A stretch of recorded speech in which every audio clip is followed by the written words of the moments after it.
Hi, everyone, and it's a pleasure to welcome our first speaker, Cila Warncke, who is the teacher of world literature and English language at the Sallay Academy.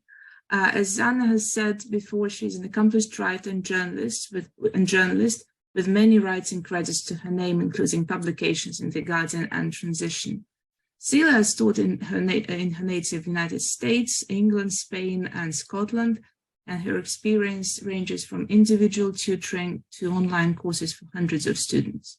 Today, she's going to share her thoughts on the opportunities and challenges of culturally responsive teaching and blended learning, and describe a case study from her teaching experience at the Sallay Academy. So over to you, Cila, and thank you. So as Natasha mentioned, I've studied in several different countries, in the States, in the UK, and in Spain. I've lived and worked in numerous countries. And within these environments, I've also had the opportunity to work in institutions and areas where there were other cultures. So I worked at African American institution in the United States. And then while living in Spain, I've lived in different regions, so worked with pupils who speak different regional languages. And of course, as I think you all know, at Les Sallay, our students come from very diverse linguistic and cultural backgrounds.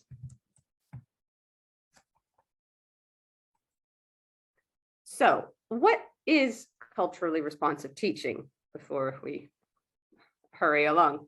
The term culturally responsive teaching was coined by the educator and scholar Geneva Gay, and it refers to crafting and delivering curricula that is relevant to students' lived experiences. And the idea being that we can engage students with material that is personally meaningful in order to pique their interest and motivation to learn. So rather than expecting the students to always conform or adapt themselves to another culture to try to find points of connection and commonality within their own cultural experience. And this practice of culturally responsive teaching is rooted in the work of the African American scholar Gloria Ladson Billings, who introduced the idea, the practice of culturally relevant pedagogy, which is about honoring and recognizing students' cultural beliefs and practices. And this can be done in a variety of ways. It can be done by choosing texts that relate to students' linguistic or other aspects of their cultural backgrounds. It can also be done by explicitly asking students to discuss a topic from their own cultural point of view. And there are obviously other ways to do this as well. What we're going to look at together today, though, is a case study which it discusses how culturally responsive teaching, how its objectives and ideals were used to create a lesson for Les Sallay's 20th century literature course.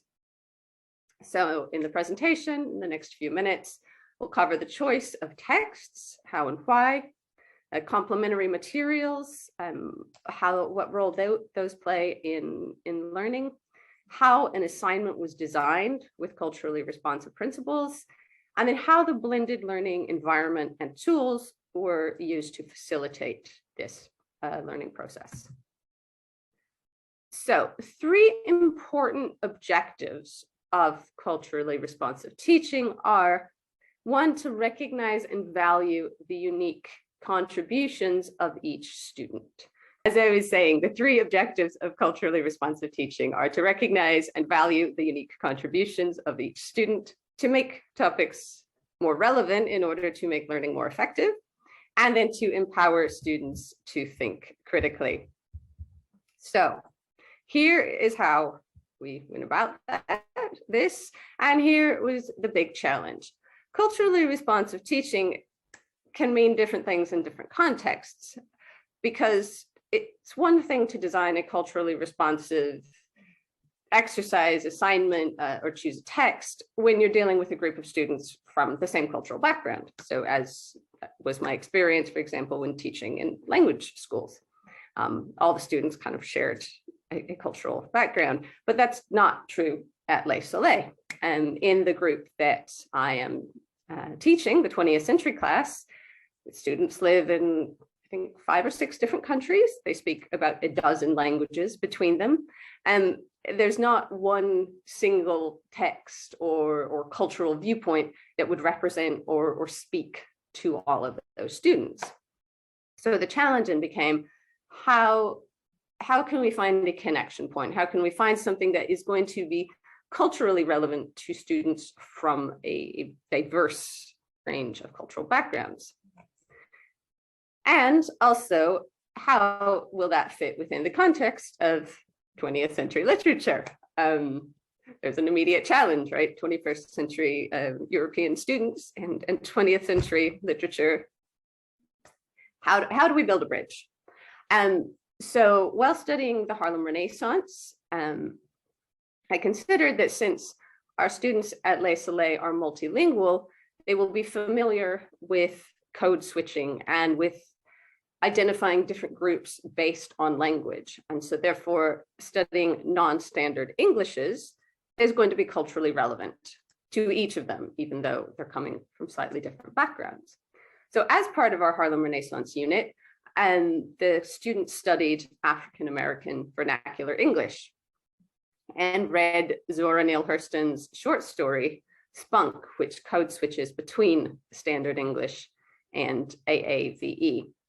I'm not sure if you're familiar with Zora Neale Hurston. She was a novelist and anthropologist, did a lot of work preserving, recording, studying the African-American vernacular of her background. She was from Florida and of the early 20th century. So we read the short story, Spunk, and we discussed this idea of language as a part of culture and language as a part of identity, but there's still some space to bridge the gap between that text and the relevance to our students. And a culturally responsive teacher's role is really to be there for students, to help take their knowledge base and skills and help them bridge it to something more difficult or more complex, help them use those skills in a new way. So as part of helping them really get to grips with this material, which is complex, and the vernacular English in which the short story is written was initially a little hard to follow for some of the students. So I chose a video for them to also watch and listen to. This is an audio presentation of Zora Neale Hurston's essay, How It Feels to Be Colored Me. And I chose this for a couple of reasons. Within the literature curriculum, I always try to include audio and visual materials as a way of respecting and helping students whose primary learning style is not visual, and also as a way for all the students to get a more kind of rounded sense of words, right? The origins of storytelling are oral rather than written. So I always try to emphasize that and include listening elements in the class. And this video in particular, I think is great and was really useful because it switches between standard English and then also vernacular English. So I'm going to play just a very short clip to illustrate this. Let's cross our fingers and hope this works.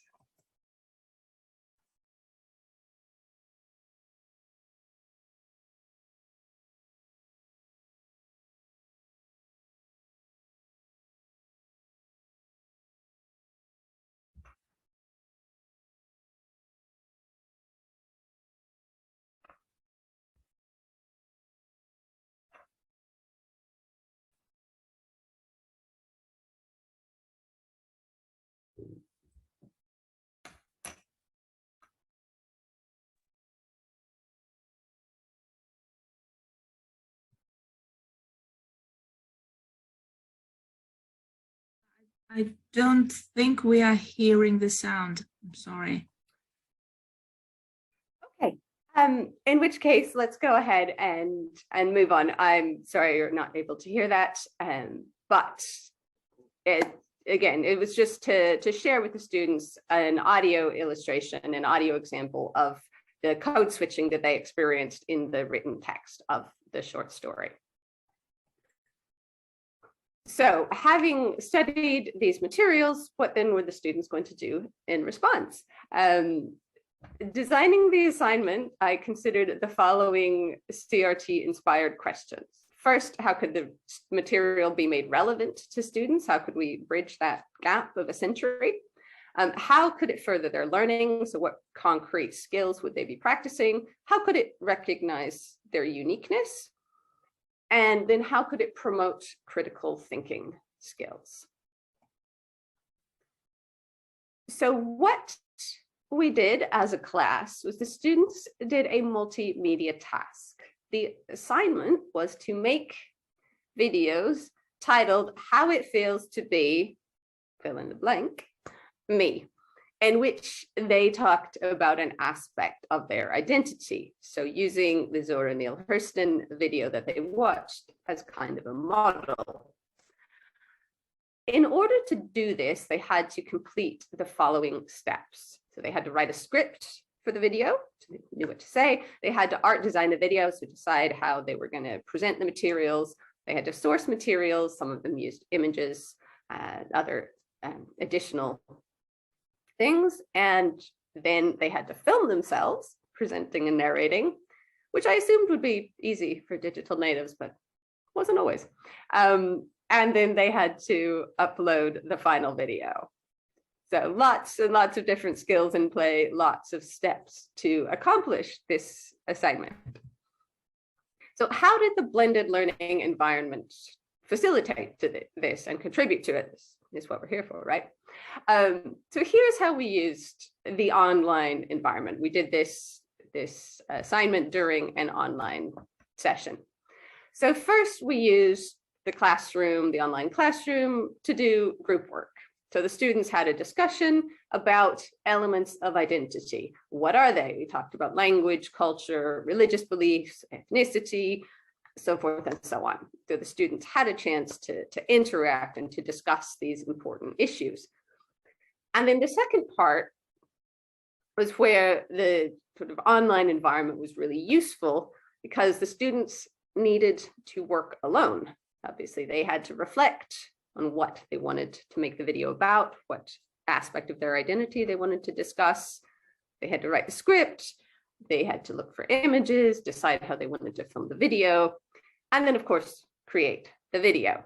I'm sure you can imagine the chaos if it were physically a room full of teenagers with cameras and laptops all trying to shoot a video at the same time and talking over each other. So the blended learning environment was very helpful here. And I used a tool that I use a lot when we're online, which is the breakout rooms. So students could still ask questions, could still get support from me during part of this process, but still have a private space where they could do the independent work that they needed to do. And then the final element of this was publication, essentially. And the students, after creating the video using their personal technology, so some used phones, some their laptops, they then published it. They shared it via Google Drive, which is our kind of work environment when we're online. And again, all of this was facilitated by the fact that we could both sort of be together while we were apart. So I want to share with you a couple of examples of the students' work.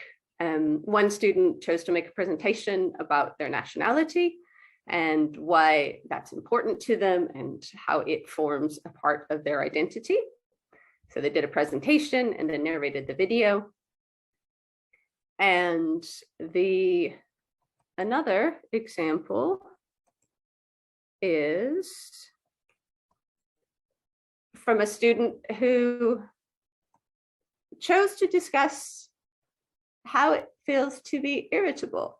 Now, I'm aware now that you're not going to be able to hear the narration, which is unfortunate, but I'm going to show you a short clip because you'll see how they curated images that reflected the ideas that they were discussing.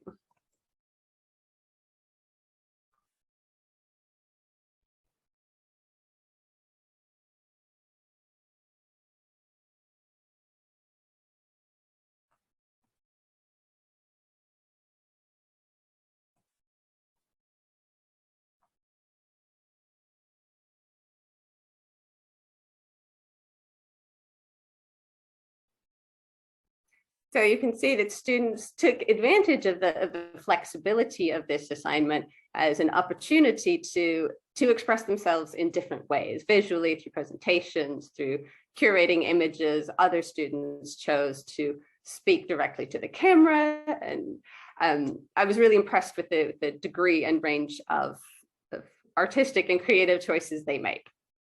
And looking back on the assignment, how did it address the CRT objectives we discussed? First, how was the material relevant? Through addressing code switching and language as part of identity, it addressed something that each of the students could relate to, despite the fact that they come from different cultural and linguistic backgrounds. Second, how did it further learning? Well, the students had to engage in quite a complex process, which included writing, using technology skills, presenting skills. So I think we ticked a lot of positive boxes on that one. How did it recognize their uniqueness? By being able to choose the topic, the students had to self-reflect on their identity, what was important to them, what they felt was fundamental rather than kind of superficial in their personalities. And finally, how did it promote critical thinking? Well, I think this was done through the discussion of how identity is formed, how other people interpret identity, the expectations people can have about us based on what they perceive our identity to be. There's lots of interesting discussion in the class, and then also lots of these ideas came out in the students' videos, which demonstrated that they had been critically thinking and reflecting on these topics. But of course, obviously, every assignment can be better. And so a couple of areas were identified which need to be addressed to really optimize the learning. And the first would be collaboration. There was an initial group discussion, but really looking back, it would have been useful to add another stage where the students could have shared the scripts before filming, maybe learned from each other's work process, learned a little bit more about each other's cultures. That would have been very enriching. And of course, the other aspect is technology. Despite our best intentions, it doesn't always work optimally, as we've just discovered. And one of the students, for example, was unable to do the film exactly the way they wanted to because they couldn't get some software issues sorted out. So again, that's one aspect where perhaps a little more preparation or training would have improved that. So that is the end of that case study. I would love to answer any questions if anyone has any.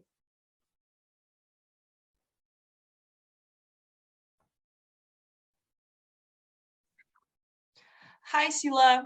Well, I will just say that I don't have a question per se. I will just follow up that I really enjoyed your presentation. I learned a lot, and I really like the assignment that you have created. And I also think that this is very, very applicable in history. And again, it also leaves space for students who, let's say, don't do too well with traditional assignments. It leaves them space to be a little bit more creative and shine.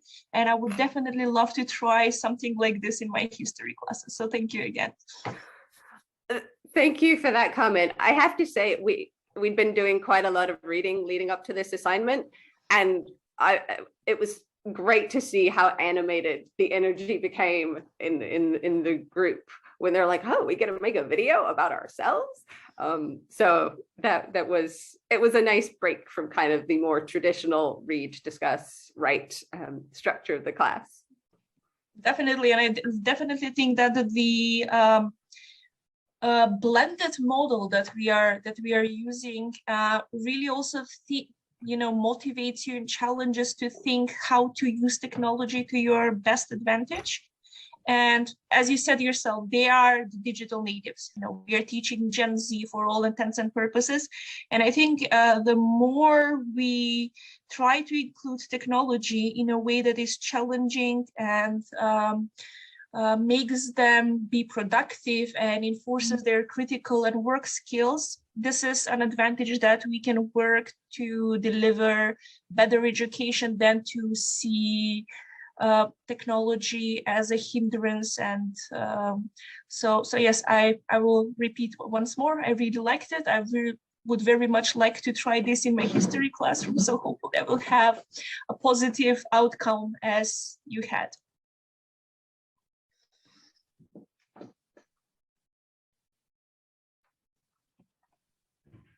There are no immediate questions from the audience. I have one, if I may.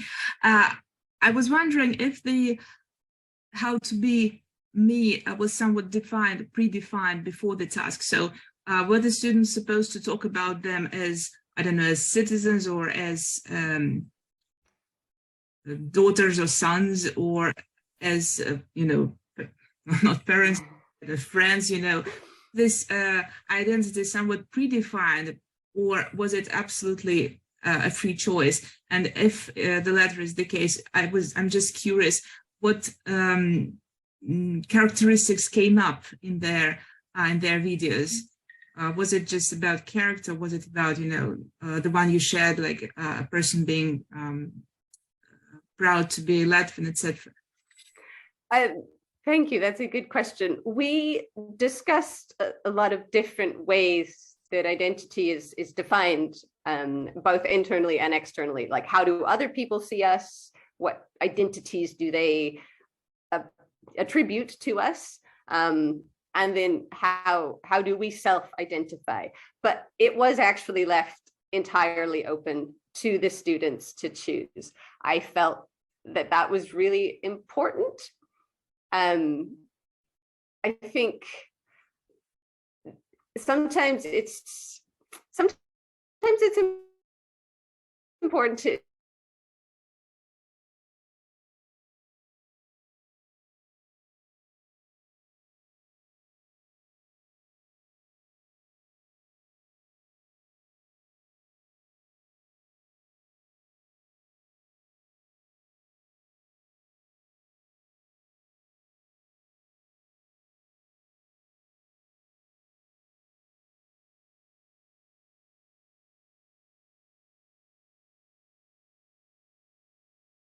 Presentation today. My pleasure. I apologize for the glitches. Thank you all for your patience and for listening.